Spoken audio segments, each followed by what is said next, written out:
8वां 9वां 10वां, ये 4 परों की तो बड़ी अहमियत है। कबूतर का शोल्डर बड़ा काउंट होता हाँ जी, जिन नाल उन्हें उड़ना कबूतर बादी शोल्डर जिहदे बाल ना उड़ना गड्डी खलोती होगी ना पेट्रोल वगैरह चलना है जिस्म ते शोल्डर। आप ये देखें कि उन्होंने बहुत अच्छी और काफ़ी डिटेल में गुफ्तगू की है। तो बात भी यही है जो रब्बानी साहब बता रहे हैं कि बाहर के 4 पर 7वां 8वां 9वां 10वां, ये 4 परों की तो बड़ी अहमियत है। और साथ टोटली एक परों का जो माशाल्लाह सीक्वेंस है वो ठीक होना चाहिए। और परवाज़ आपको पता है जिसके रब्बानी साहब तो खैर कह रहे हैं, पर मैं रब्बानी के साहब की इस बात से थोड़ा सा मतलब नहीं मुतफिक कि बगल का बहुत बड़ा हिस्सा है। बगल भी अगर कबूतर की अच्छी होगी तो कबूतर ज़्यादा अच्छी परवाज़ करेगा, थकेगा नहीं, दौड़ कम लगेगा। तो बाकी नस्लों के हिसाब से पर होते हैं। अब अच्छा, अगर आप देखेंगे किसी यहाँ पे कहना है नस्ल का पर मुख्तलिफ जी है। मुख्तलिफ होगा। अगर सियालकोटी है तो उसके परों की शेप भी और होगी और उसकी लेंथ भी और होगी। अच्छा। अगर आप कसूरी कबूतर देखेंगे तो वो लेंथी परों में होंगे, उनकी 10वीं 9वीं 8वीं वो आलमोस्ट ज़्यादा 10वीं उनकी बड़ी होती है। और मतलब इस तरह डिफरेंट शेप डिफरेंट नस्ल के साथ। तो ये है कि जिसके पास जिस चीज़ का एक्सपीरियंस है, जो जिस नस्ल से जिस किसी को फ़ायदा पहुंच रहा है, मतलब फिरोजपुरी कबूतर हैं, वापसियों के अच्छे कबूतर हैं, लोग उनके अंदर लाल आँखों वाले डालते हैं तो वो अच्छा रिजल्ट देते हैं, वापसियाँ भी अच्छी होती हैं। कुछ इलाकों में वो ज़्यादा फेमस हैं और ज़्यादा काम करते हैं। लाहौर जैसे इलाके में शायद इतना काम वो क्यों ना करें, क्योंकि यहाँ का मौसम और है और वहाँ के मौसम दूसरे शहरों के अलग हैं। तो वहाँ पे वापसी ज़्यादा चाहिए, कहीं भी चक्कर चल रहा है या बारिश हो रही है या बादल हो रहे हैं तो उसमें जो वापसी वाले कबूतरों की ज़्यादा है। और जैसे आपके दोस्त आए हुए थे अहमद कमर साहब, हमारे भी दोस्त ही हैं। अब वो वहाँ पे मौसम कहते जी 47-48 में कबूतर शाम को, और जो उनके कबूतर देखने में आए हालांकि वो बहुत बड़ी हड्डी के कबूतर नहीं थे, दरमियाने वजूद के कबूतर थे दरमियाने, पर वहाँ का मौसम था गुम था। ठीक है, वो कहते हैं कि जी गर्मी 47 से 48 और सुबह कबूतर आसमान जो गहराई कर जाता है वो शाम को बैठता है। तो अगर उनके कबूतरों को मैं फिर क्या नाम तो नहीं लेना चाहता, उन्होंने वही कबूतर आपके इस पट्टी में भेजे खारियाँ और गुजरात की तरफ, तो मतलब वहाँ के मौसम के हिसाब से वो एडजस्ट ना हो सके, उस तरह का रिज़ल्ट मेरा मतलब मैं नहीं जो वहाँ पे 47-48 में आ रहे हैं।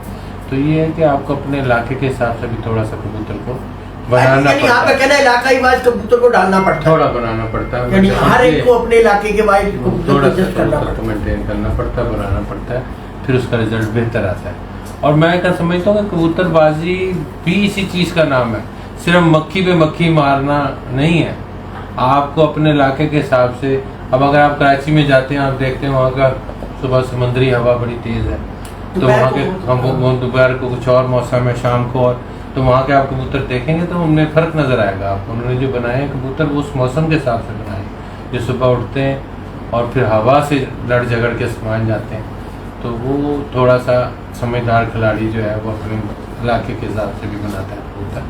तो ये है कि परों की शेप को समझना। और ये ओवर टू उस्मान भट्ट साहब, इस बारे से आप भी कुछ मौसम डालिएगा जी। कोई कबूतर क्या दूसरा दिखाते उन्हें बदल लो, दूसरा दिखा दे, दूसरा दिखा दे, पठा दिखा दे। वालेकुम अस्सलाम काजी साहब, वालेकुम सलाम। आप भी दे सकते हैं उसका जवाब और वो डिस्कस करनी है परों के मामले में, क्योंकि अमीन साहब काफी एक्सपीरियंस। नहीं, इनसे मैंने सवाल एक रखा। अबे नहीं, पहले आप पहले पढ़ सकते हैं, आप सीनियर आप सीनियर सब इस पे जरा बनाना की तुसी सुनना चाहते दसो आप पर उनकी थ्योरी के मुताबिक तुसी इन्हां दी किसी गल तो हो रही है जड़ियां गंडा रखियां अंदर बोल दियो गल पता कि सारे दोस्त भरावां परां दा सारा नहीं पता भी वो भी कबूतर देख रहे एदे पर ते ओदे पर दा फर्क है। कबूतर हमेशा पर जिस तरह भी होना कबूतर दा शोल्डर बड़ा काउंट होंदा जिन नाल उन्हें उड़ना। कबूतर बादी शोल्डर जिहदे बाल ना उड़ना, गड्डी खलोती होगी ना पेट्रोल वगैरह चलना है, जिस्म ते शोल्डर पहली बुनियाद है कबूतर दी। जिदा जिस्म बॉडी फ्रैक्चर थल्लों पूरा है ना कबूतर इहदे नाल उड़दा ते बाजू ना उड़दा। ਪਰ ਤੇ ਜਿਹੜਾ ਮਰਜ਼ੀ ਕੱਟ ਕੇ ਲਾ ਲਓ, ਦੂਜੀ ਸ਼ਰਾਦੀ ਦਾ ਵੀ ਲਾ ਲਓ, ਉੱਡ ਜਾਏਗਾ। ਇੱਥੋਂ ਕੱਟ ਲਓ ਨਾ, ਪਰ ਟਰਾਈ ਕਰ ਲਓ, ਇਹਨਾਂ ਨੂੰ ਸਾਰਿਆਂ ਨੂੰ ਕੱਟ ਲਾ ਕੇ ਸ਼ਰਾਦੀ ਲਾ ਲਓ ਤੇ ਤੁਸੀਂ ਲਾ ਲਓ, ਉੱਡੇਗਾ ਕਬੂਤਰ। ਪਰ ਦੀ ਤੇ ਸ਼ੇਪ ਹੁੰਦੀ ਬਣਾਵਟ, ਜਿਸ ਤਰ੍ਹਾਂ ਹੁਣ ਇਸ ਪੱਠੇ ਦੀ ਜੇ ਤੁਸੀਂ ਪਹਿਲੇ ਦੇਖੋ ਫਰਕ ਹੈ, ਦੇਖੋ ਇਹਦੀ ਸ਼ੇਪ ਦੀ ਡਿਜ਼ਾਈਨਿੰਗ ਹੋਰ ਹੈ। ਇਹ ਪਤਾ ਨਹੀਂ ਇਹਨਾਂ ਨਿਜਾਬ ਸਾਹਿਬ ਦੇ ਘਰ ਦਾ, ਇਹਦੇ ਕੁੰਦੇ ਹੀ ਫਰਕ ਹੈ। ਇਹ ਅੱਛਾ ਬਣਿਆ, ਇਹਦਾ ਕੁੰਦਾ ਉਹਦੇ ਨਾਲੋਂ ਅੱਛਾ। ਇਹ ਕਬੂਤਰ ਦੀ ਵਾਪਸੀ ਤੇ ਜ਼ੋਰ ਲਵਾਉਣ ਲੱਗੇ, ਜੋ ਕਬੂਤਰ ਉੱਤੇ ਥੱਕਦਾ ਨਾ ਤੇ ਛੱਡਦਾ ਤਾਂ ਉਹਦੇ ਬੈਲੈਂਸ 'ਚ ਰਹਿੰਦਾ। ਇਹ ਜ਼ਰੂਰੀ। ਬਕਾਇਆ ਸ਼ੋਲਡਰ ਬਹੁਤ ਕਾਊਂਟ ਹੁੰਦਾ, ਸ਼ੋਲਡਰ ਲੰਮਾ ਹੋਣਾ ਚਾਹੀਦਾ ਤੇ ਬਰੀਕ ਹੋਣਾ ਚਾਹੀਦਾ ਤੇ ਨਕੀਲਾ ਹੋਣਾ ਚਾਹੀਦਾ। ਇਹ ਅੰਦਰ ਵਾਲਾ ਸ਼ੋਲਡਰ ਹੋਰ ਹੈ, ਇਹ ਵਾਲਾ ਹੋਰ ਹੈ, 4-3 ਕਿਸਮ ਦੇ ਨੇ ਜੀ। ਇਹ ਤਿੰਨੋਂ ਚਾਰੋਂ ਲੰਮੇ ਹੋਣੇ ਚਾਹੀਦੇ ਨੇ। ਇਹ ਵਾਲਾ ਅੰਦਰ ਵਾਲਾ ਜਿਹੜਾ ਲੰਮਾ ਹੋਏਗਾ ਸਭ ਤੋਂ ਅੱਛਾ। ਇਹ ਸ਼ੋਲਡਰ ਅਕਸਰ ਹੋ ਜਾਏਗਾ ਲੰਮਾ, ਇੱਧਰੋਂ ਨਹੀਂ ਹੁੰਦਾ, ਫਿਰ ਇੱਧਰੋਂ ਅੱਗੋਂ ਇਹ ਸ਼ੋਲਡਰ ਹੋਣਾ ਚਾਹੀਦਾ। ਇਹ ਸ਼ੇਪਾਂ ਹੀ ਆ।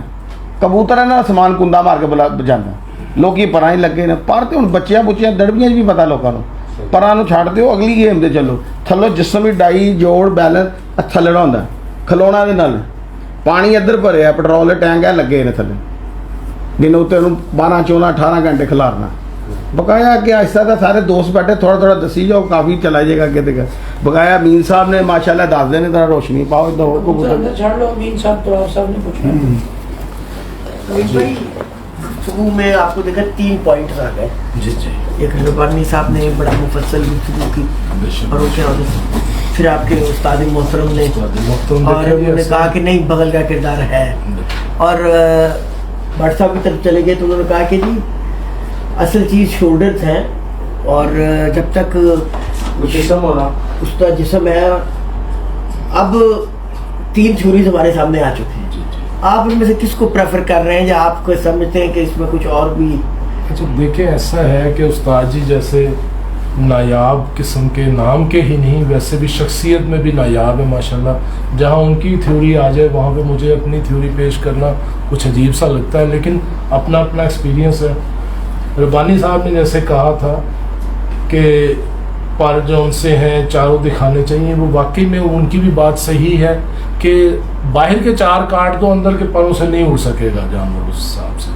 लेकिन अगर बाहर के 4 रख के अंदर के काट लिए जाए तो वो उससे बेहतर उड़ जाएगा। असल तो मेन जोर लगता है जो एक हीता बनाना होता है कबूतर ने पर मारते हुए, वो बाहर के पर काउंट करते हैं। और गेम सारी मसल्स की है। भट्ट साहब ने जो कहा कि ये शोल्डर बारीक होना चाहिए, उस पर गोश्त नहीं होना चाहिए, बिल्कुल सही कहा इन्होंने।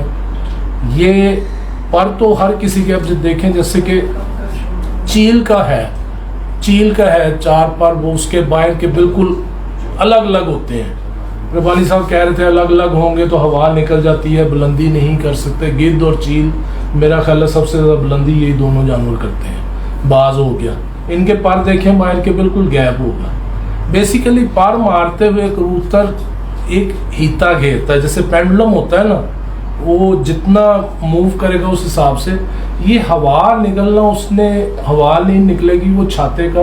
एक्चुअली इसमें फ्लेक्सिबिलिटी होती है, जैसे गाड़ी के शॉक्स होते हैं ना, जैसे जैसे वो स्पीड में आएगी अच्छी गाड़ी वो फैलती जाएगी। बाहर की जो गाड़ियाँ हैं जैसे BMW हो गई या दूसरी, वो स्पीड में जाएंगी वो फैलेंगे। ऐसे ही परों में अगर फ्लेक्सिबिलिटी होगी तो वो ऊपर जाके जब हवा भरेगी उनमें वो फैलेंगे, कबूतर का जोर कम लगेगा। और वो मसल्स वाली बात जो उनसी है, ये इधर गेम वो भट्ट साहब की वैलिड है, बहुत अच्छी बात है। वाकई में मसल्स में ताकत होगी तो कबूतर उड़ेगा, पर तो जिसके भी हैं उसने उड़ना ही है। मसल्स की ताकत और वो जीन्स से मिलती है।